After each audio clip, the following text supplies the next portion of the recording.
Hey, Al, Scott Horton here for Liberty.me, the great libertarian social network. They've got all the social media bells and whistles. Plus, you get your own publishing site, and there are classes, shows, books, and resources of all kinds. And I host 2 shows on Liberty.me. Eye on the Empire with Liberty.me's Chief Liberty Officer Jeffrey Tucker every other Tuesday, and The Future of Freedom with FFF founder and president Jacob Hornberger every Thursday night, both at 8 Eastern. When you sign up, add me as a friend on there. ScottHorton.Liberty.me. Be free. Liberty.me. All right, y'all, introducing the great Patrick Cockburn, Middle East correspondent for The Independent, independent.co.uk, and author of a great many books on the Middle East, the latest being The Rise of Islamic State. Welcome back to the show, Patrick. How are you doing? Great, thanks. Very happy to have you here, sir. Everything you write is pretty much very important here. The last couple I want to focus on here. Turkey election. Could bitterly divided nation be only a few steps away from dictatorship?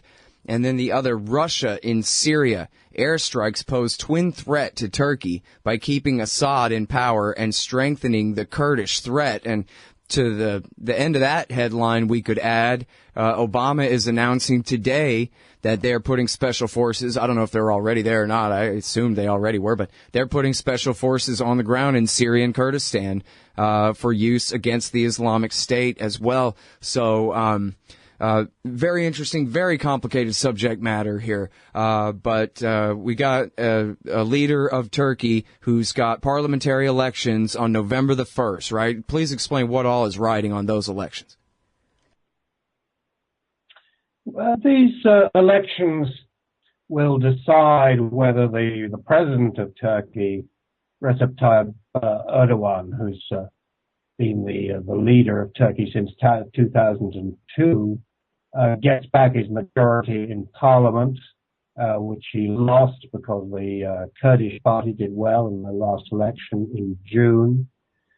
This had very serious effects here because this was the first time that Erdogan had not had a majority for 13 years, and he reacted to it by basically moving against the Kurds, starting a war against the Kurds again in the southeast by accusing the Kurdish party of being secretly in league with guerrillas and so forth. So there's been an atmosphere of crisis in Turkey for the last 5 months since the last election. And then we see on Sunday how this plays out. And you're saying that if he wins a large enough majority that he may as well may go ahead and create himself a dictatorship, name himself president for life, something like that? Well, he's taken over most centers of power here, This week, they simply moved into a company that owned a couple of newspapers and a couple of television stations that were hostile to the government. The state television is sort of permanently focused on Erdogan as leader and his party. Almost none of the other parties practically get no coverage. He's taken and controls the judiciary. He has a strong measure of control over the army, the security forces, the media, everything else. So it's more and more of an authoritarian state here. Mm-hmm. And now, am I right that there was a time where even a so-called moderate Islamist like him could never get away with this without being overthrown by the military? And is that no longer the case? Yeah, this was a sort of tradition for a long time in Turkey, that the military would intervene, supposedly to defend the secular state. But that's not going to happen anymore. But I think, this is kind of complicated stuff, but I think the thing to sort of keep in mind is, one, that Turkey is, very polarized society between secular and religious, between Kurds and Turks, between different types of Muslims here, and between haves and have-nots. And so already it was you had a lot of tensions inside Turkey.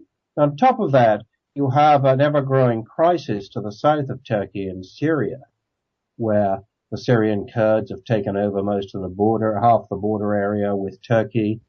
Turkey was trying to get rid of President Assad of Syria. They failed to do that.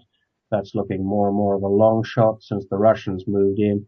So you have these kind of two crises, one outside the country, one affecting Turkey and one inside, and they've sort of grown together. And that's really what's destabilizing this country. Mm-hmm.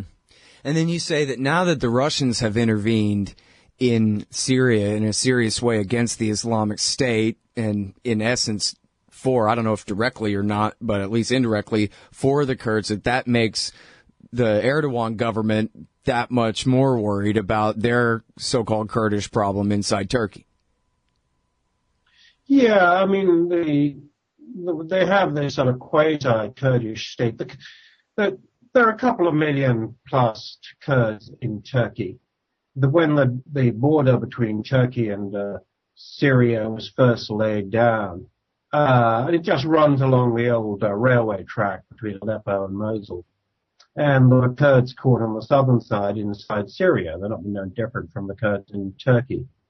They were marginalized under Assad. They were discriminated against. But in 2012, the Syrian army withdrew. They kind of set up their own quasi-state. They have a powerful army. They're allied to the U.S. They get airstrikes.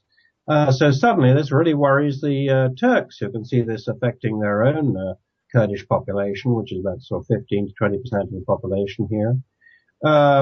So you have these things going together, and that's kind of one of the things that makes the crisis so big here. Mm-hmm. And when we hear about Turkish airstrikes against Kurdish positions, that's mostly the PKK in Iraq that they're attacking? PKK in Iraq and southeast Turkey.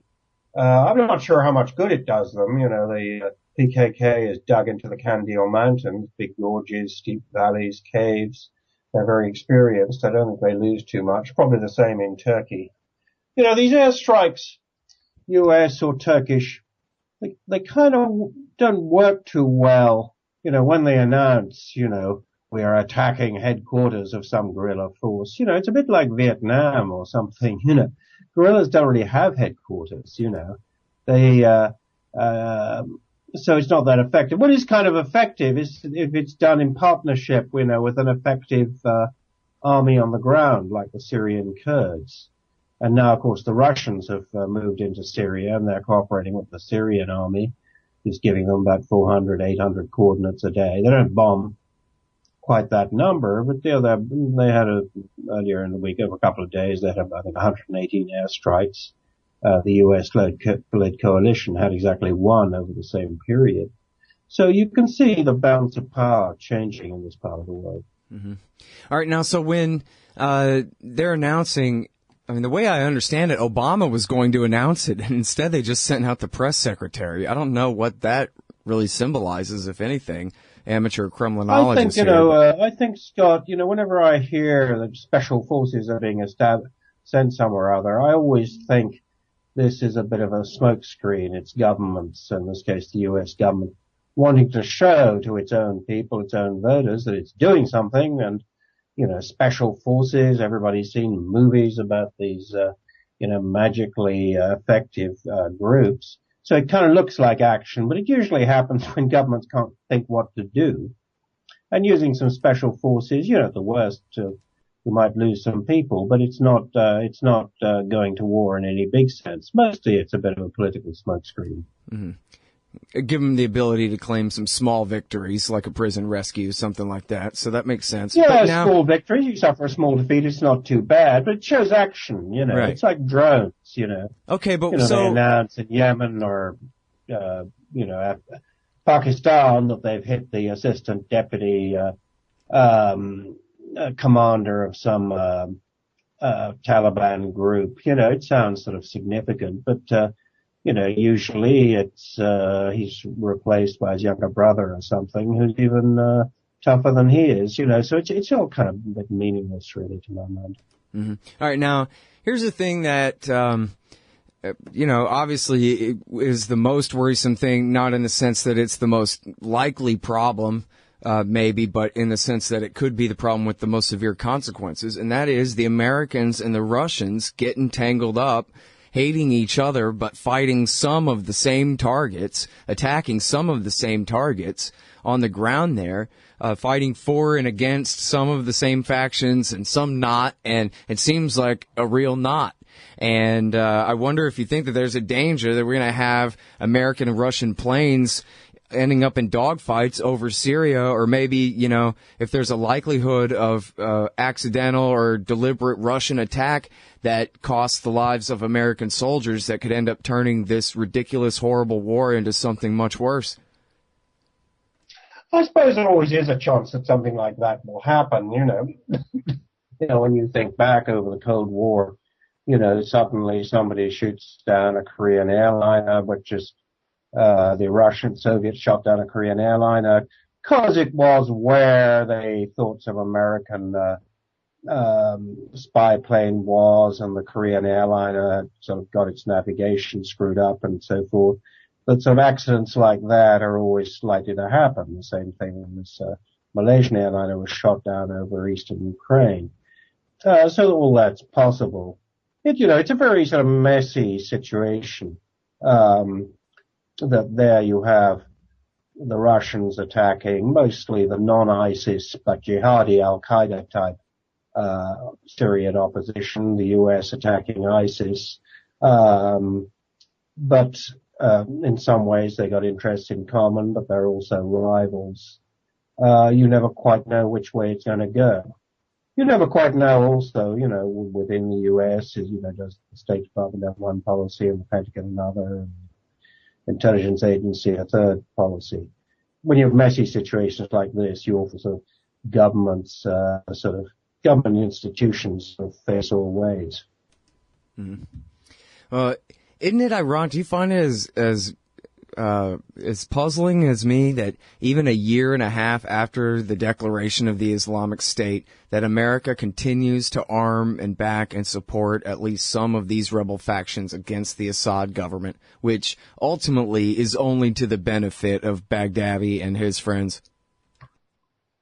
Yeah, it's sort of, it's just a policy full of contradictions, because, there's a pretense that, somehow there used to be a pretense that there were a moderate opposition faction that were against both Assad and ISIS. Then they sort of had to admit, what was it, there were 4 guys there. So then there was an attempt really by the backers of these groups, Jabhat al-Nusra, which is the official representative of Al-Qaeda, and Ahrar al-Sham, which comes out of Muslim Brotherhood, but is also related to Al-Qaeda. That somehow to relabel them, rebrand them as moderates. And the Qataris and the Saudis and the Turks were trying to do that. I'm not sure how successful they've been. But they're trying to distinguish them from ISIS, from Islamic State. But actually they're all the same kind of guys.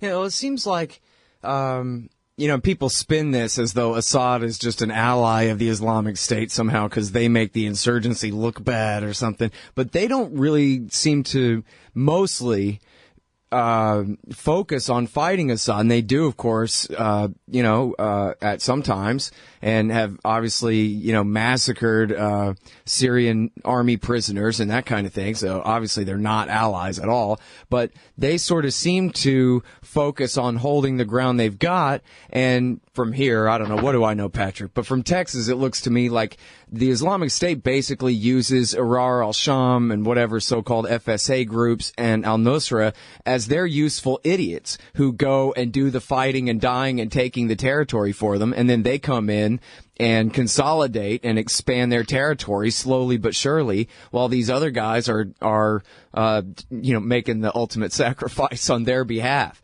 But I don't know if what exactly is the relationship between these groups really. State, where has it been fighting?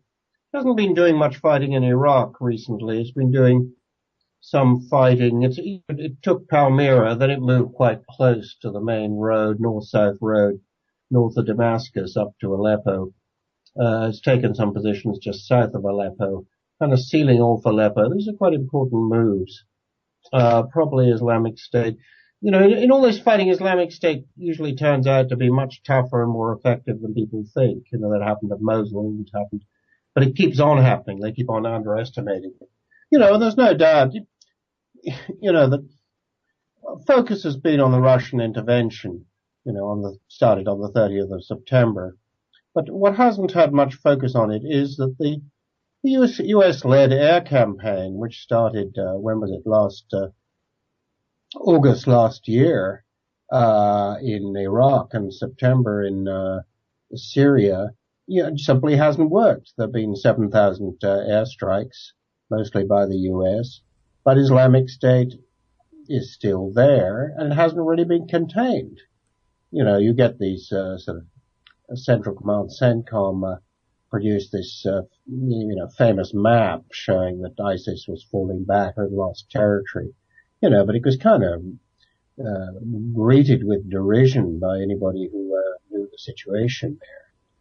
So the failure of that air campaign, I think, hasn't really penetrated people's minds yet. Mm-hmm. But it is one of the big facts, and that it kind of created a vacuum, which is why the Russians were able to move in.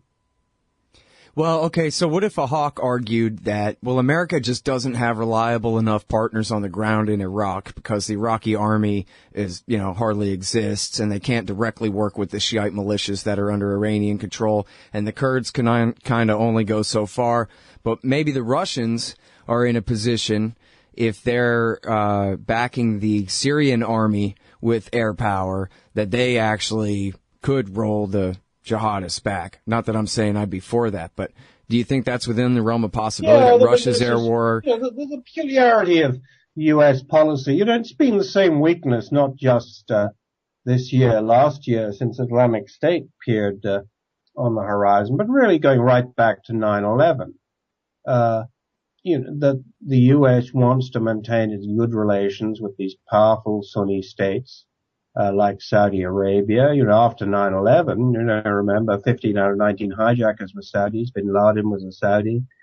The U.S. official Senate inquiry showed that the money for 9/11 came from private donors in Saudi Arabia and the Gulf. But the U.S. goes and attacks Iraq. It doesn't blame or even whisper criticism at Saudi Arabia. Similarly in Afghanistan, they went after the Taliban in Afghanistan, but the Taliban were really the creation of Pakistan, another big Sunni state, but the U.S. never confronted them. Now, the same thing is really happening now, that they know, that the main backers of Jabhat al-Nusra and Ahrar al-Sham and all these jihadis is really the neighboring Sunni states. None of these people will really be in business unless the Turkish border was at least partly over. But they don't want to break relations with these Sunni states. So that's kind of the bedrock of U.S. power in the Middle East. It really doesn't want to alienate these states, but not alienating them means it can't really go after Islamic State. Mm-hmm. Well, now, for instance, it doesn't dare go. When the Syrian army was fighting Islamic State, it wouldn't attack Islamic State because that might be seen as keeping Assad in power, and that wouldn't go down badly in Ankara or in Riyadh in Saudi Arabia. Mm-hmm. So that's one of the reasons they didn't really have partners on the ground.